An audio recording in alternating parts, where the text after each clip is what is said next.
Graças a Deus e a paz do Senhor Jesus Cristo a todos que acompanham essas imagens.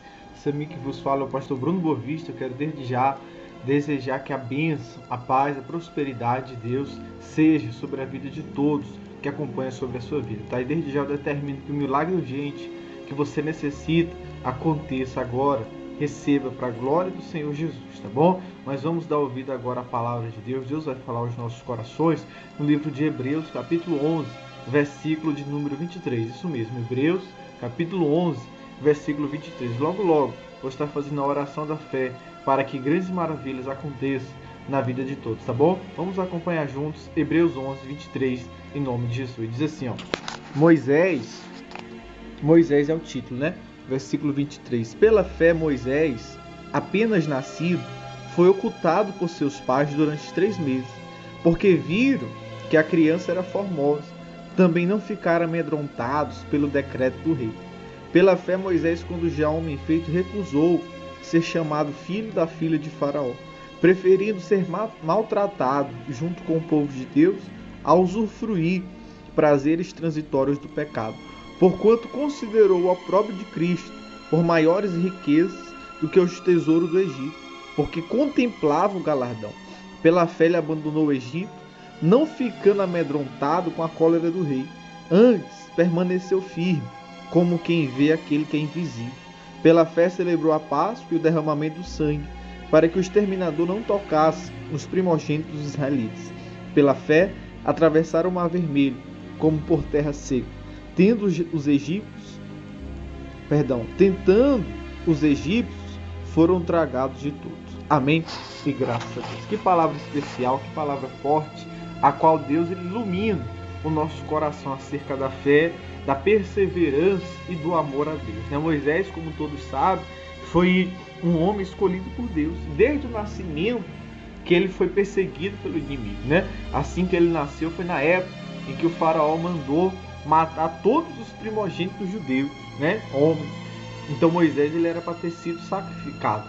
Porém a sua mãe, num ato de fé, ela pegou o menino e como se conta, colocou dentro de um cesto, colocou pelo rio Nilo, e ali ele foi parar no palácio do faraó. A filha de faraó se encantou com a criança e o tomou para si para ser criado. Então Moisés ele foi criado ali no berço, do palácio ali de faraó, e criou-se como os costumes egípcios, mas no fundo, o coração dele era judeu. No fundo, a fé de Moisés estava em Deus. Então observe como os pais eles têm uma responsabilidade, eles têm uma determinação muito grande.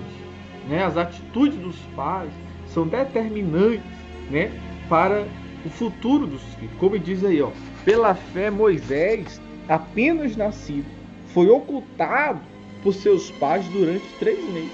Olha só, os pais de Moisés mostraram o que? Fé. Porque todos os pais, todos os casais judeus estavam sacrificando seus filhos para que não morressem, para conservar a sua vida. E os pais de Moisés, ao contrário, preferiram a vida do filho do que a sua própria vida, porque eles estavam arriscando a vida deles. Isso é amor e fé. Então, os pais de hoje têm que procurar ter isso pelos filhos. Amor e fé. Você quer que o seu filho seja uma bênção? Você quer que o seu filho lhe dê muitas alegrias? Você quer que seu filho seja um motivo de satisfação para você? Procure mostrar muita fé e usar de muita fé na criação dele. E muito amor.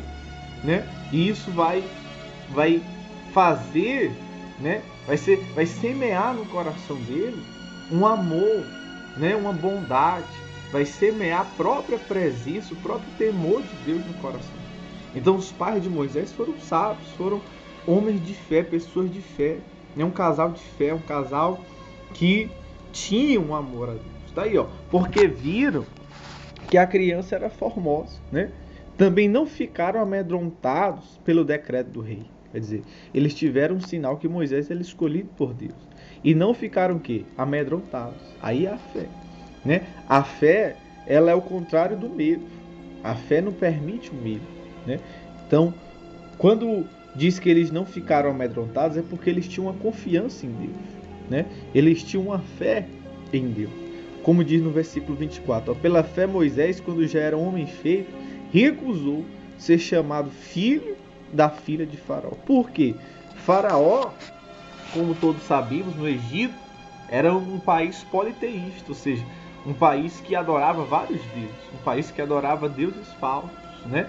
Deuses, né, de toda sorte, né, de tipos diferentes. Mas Moisés, ele colocou Deus em primeiro lugar da vida dele. Ele poderia se juntar, né, a Faraó, já que ele estava ali. Quer dizer, o mais fácil seria ele se juntar a Faraó. Para o próprio bem-estar dele, o mais fácil seria ele se juntar.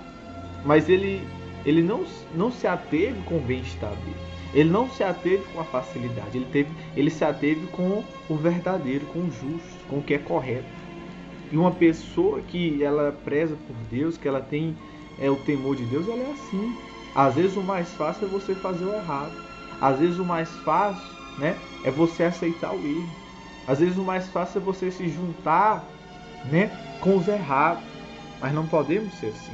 Ainda que o mais difícil seja a vontade de Deus, ainda que o mais difícil seja agradar a Deus, mas devemos pagar o preço que for para aceitarmos e vivermos a vontade do Senhor para a nossa vida, tá? Versículo 25, ó, olha o preço que ele pagou. Preferindo ser maltratado junto com o povo de Deus a usufruir prazeres transitórios do pecado. Olha, ele está dizendo a palavra, né? O Espírito de Deus, através do escritor aos Hebreus, diz que os prazeres do pecado são o quê? Transitórios. Essa palavra transitório significa o quê? Passageiro, né? Uma pessoa que ela usa droga, que ela bebe, uma pessoa que se prostitui, né? Uma pessoa que mente, que é aproveitadora, que é enganadora, ela tem os seus prazeres, né? Quando a pessoa está ali bebendo, ali para ela é um momento de prazer. Quando a pessoa está usando droga, ali é um momento de prazer. Quando a pessoa está se prostituindo, está enganando, está roubando, ali é um momento de prazer. Mas, pastor, e por que o Senhor prega contra isso? Por que a Bíblia prega contra isso? Porque são prazeres transitórios. Não é um prazer verdadeiro que vem de dentro. Não. A pessoa bebe, se embriaga e depois ela fica de ressaca.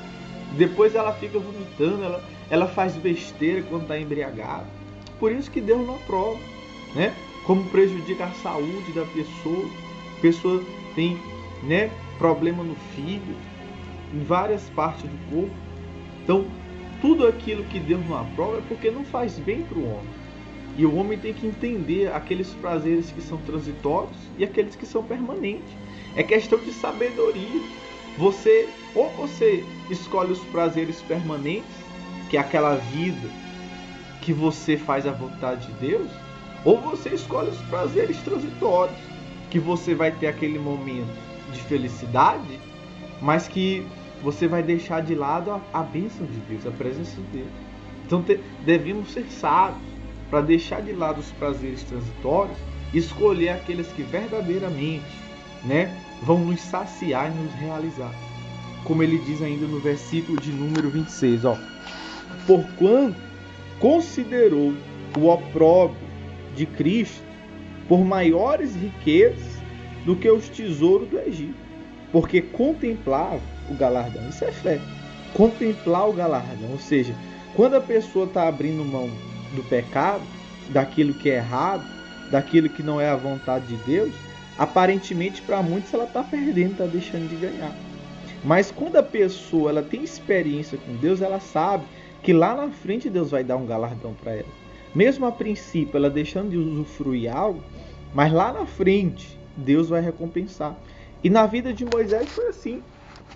Moisés, quando ele teve que fazer a escolha dele, né, entre ficar com a vida do Egito, né, dos costumes dos deuses do Egito, ou ficar com a vida que Deus queria, quando ele teve que fazer essa escolha, ele escolheu certo, ele escolheu a Deus.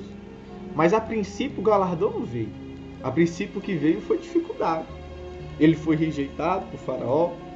O próprio povo judeu que morava no Egito não reconheceu ele, porque como diz lá na palavra, lá em Êxodo, depois você lê lá, que ele foi separar a briga de um egípcio e um judeu, e ele acabou por matar um egípcio. E no outro dia, ele foi separar a briga de dois judeus, e os próprios judeus condenaram ele, não aceitaram.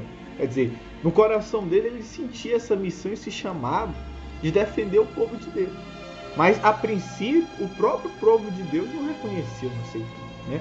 Então, Moisés, ele pagou um preço muito grande, ele teve que fugir para o deserto, passou 40 anos, acabou casando no deserto, mas na hora certa Deus cumpriu o propósito.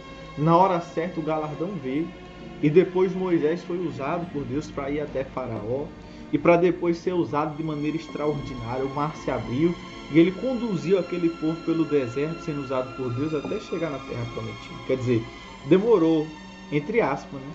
Ao olhar do homem demorou, mas na hora certa o galardão veio. Na sua vida é assim, na nossa vida é assim. Às vezes as coisas parecem que estão demorando, mas não é.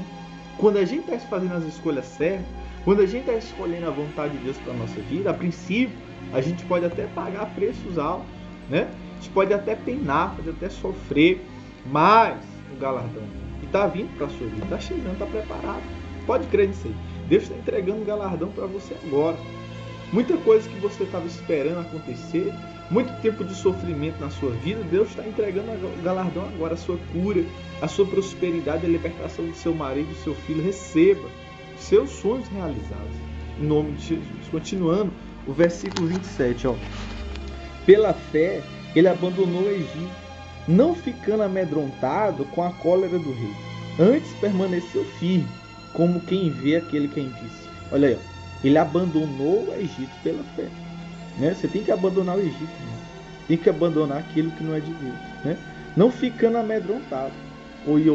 Olha os requisitos para você ser um vencedor. Abandona o Egito, ou seja, abandono o pecado. Não fique amedrontado com a cólera do rei, ou seja, o rei aqui representa o próprio diabo, o inimigo. Você não pode ficar amedrontado com a cólera do inimigo. Às vezes ele vai mostrar as garras para você.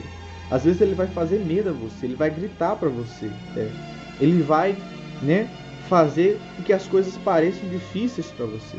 Vai colocar dificuldades na sua vida para você achar que não vai dar certo. Mas você não pode ficar amedrontado. Você tem que permanecer o quê? Firme, como quem vê aquele que é invisível, né? Você não pode deixar o medo. Você tem que lutar contra o medo. Se o medo ficar no seu coração, como é que você vai vencer? Tem que lutar, tem que repreender, tem que se apegar a Deus. Pastor, como é que eu faço para o medo sair do meu coração? Se apegue com Deus. Quanto mais Deus estiver dentro de você, quanto mais forte for a presença dele, menos medo você vai ter. Porque quando a gente sente Deus com a gente, quando Deus está com a gente, não tem por que ter medo, né? E Deus lhe deu autoridade para você repreender. Então repreenda o medo, não aceite ele, tire ele do seu coração. E permaneça firme, como aquele que vê que é invisível. Quem é invisível? É Deus. Deus é invisível, é o seu galardão. A sua cura é invisível. A sua prosperidade é invisível, né? A libertação do seu marido, do seu filho é invisível. Mas ela é real, é verdadeira. Está chegando na sua vida agora, em nome de Jesus Cristo, né? A salvação da nossa alma, do nosso espírito, é invisível. Nós estamos numa passagem aqui na terra. Pastor, quem me garante que no dia do julgamento, no dia do juízo, eu vou receber a minha salvação? É pela fé, é o invisível. Mas é real, é verdadeiro sobre você. Se você está com o seu coração voltado para Deus, se arrependeu e tem andado com Ele de fato de verdade, seu nome está escrito no livro da vida, irmão. Isso é tão real quanto o ar que a gente respira, né? Como ele conclui aí no versículo 28, ó. Pela fé, celebrou a Páscoa e o derramamento do sangue, para que o exterminador não tocasse nos primogênitos dos israelitas. Pela fé atravessaram o Mar Vermelho, como por terra seca. Os egípcios foram tragados de todo. Então, não apenas para ele, mas para o próprio povo, ele ministrou sobre o povo, né? O livramento, né, dos primogênitos e a travessia pelo Mar Vermelho. Ou seja, os milagres, as maravilhas, os prodígios, né? É o que Deus quer fazer na sua vida. Milagres, maravilhas, prodígios. É por isso que eu vou orar. Eu vou orar agora com você. Você talvez não me conhece, talvez fale, pastor, isso é só um vídeo. É só um vídeo, irmão, mas é pela fé. Se você está assistindo esse vídeo ligado com Deus, com seu coração em Deus, Ele vai tocar na sua vida. você vai escrever aí embaixo os testemunhos, né? E muito mais vitória você vai receber, tá bom? Então seja como Moisés, né? Um homem de fé, um homem guerreiro, valente, que Deus vai lhe honrar, tá bom? Feche os seus olhos, é momento de oração. Pai, em nome de Jesus, meu Deus, toca nessas pessoas que acompanham esses vídeos. Pai, toca para curar, para libertar, para prosperar. Meu Deus, olha para esse coração que está apertado, que está, meu Deus, angustiado, aflito. Meu Deus, dê a paz, meu Pai, dê a certeza, tira o medo dos corações, arranca o câncer, a cegueira, a paralisia, a surdez. Visita aqueles que estão nos hospitais, nas UTIs, nos presídios, aqueles que estão debaixo das pontes, meu Pai. Meu Deus, liberta das drogas, da bebida, do cigarro, da prostituição, liberta do crime, do tráfico, de tudo que é mal. Restaura as famílias, os casamentos, restaura o marido dessa mulher, o filho desta, Pai, que chora por ele dia e noite. Deus, faça maravilhas, Pai. Meu Deus, eu entrego tudo nas tuas mãos e te agradeço. E ordeno que todas as forças do mal caiam por terra agora, em nome de Jesus. Eu profetizo a bênção, milagres e maravilhas, para a glória do Deus vivo, em nome do Pai, do Filho e do Espírito Santo. Amém e graças a Deus. Amém. Glória a Deus. Receba a sua bênção, milagre. Deus os abençoe e até já em nome de Jesus.